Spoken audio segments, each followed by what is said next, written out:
right here, I am Lisa DS, together with my team. I am Rayman Soriano. I'm Paula Dalana. I'm Rosemary Garcia. I'm Nilmay.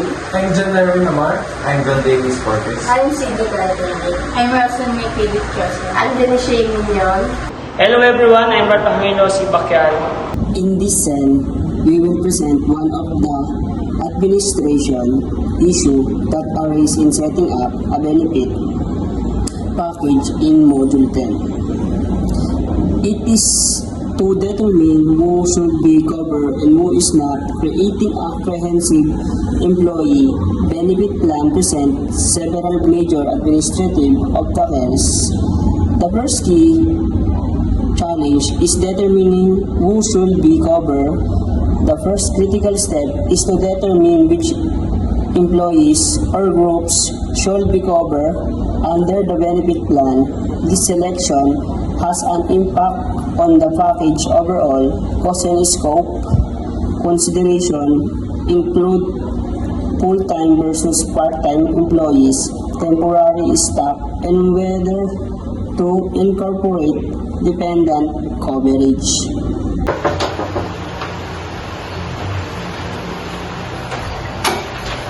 Welcome to our clinic. Good morning. Hello po, Doc. Hello, good morning. Yes po. This is your first time? Yes po. Alright, one moment.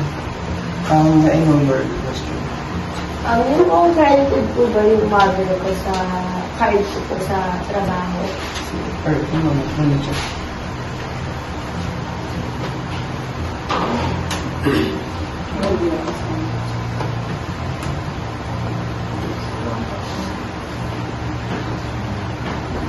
Alright, upon checking here in our end, credited na lang yung mother in the health card. Is there anything else that can assist you with? Wala naman na po. Alright, tape na. Thank you so much. Thank you po.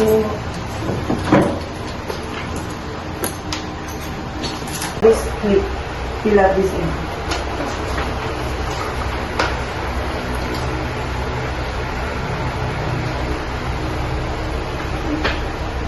Same thing. Hello, good morning. How can I assist you today? Tatanong ko lang kung pasok siya sa healthcare ko. Alright, one moment. Meron ba siya na... Mas masakit yung Johnson. Alright, one moment. Let me check on our end.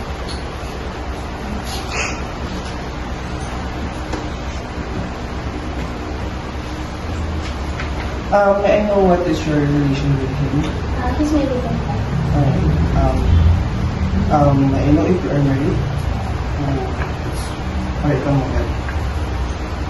Alright, upon checking here in our end that he is not covered of your health card, and also dental and vision are not the scope of this health card. Kasi ang sa cloud ng health card natin when it comes to dental is yung mga yung mga gumagalaw na ngipin. Like, hindi siya kailangan ng mga operation. Kasi sa mga pagdating natin sa mga gums is kailangan ng mga operahan yung mga ganyan scenario. So, hindi siya pasok dito sa ating healthcare. Alright, is there anything else that can assist you with? Alright, if not, thank you so much and have a great day. This cell show the uses of benchmark. The comparison benchmarks is allow for comparison with others such as competitors or industry average. Benchmarking is a critical process that helps organizations identify gaps, evaluate progress, and set realistic goals, learn from others, and gain a competitive advantage.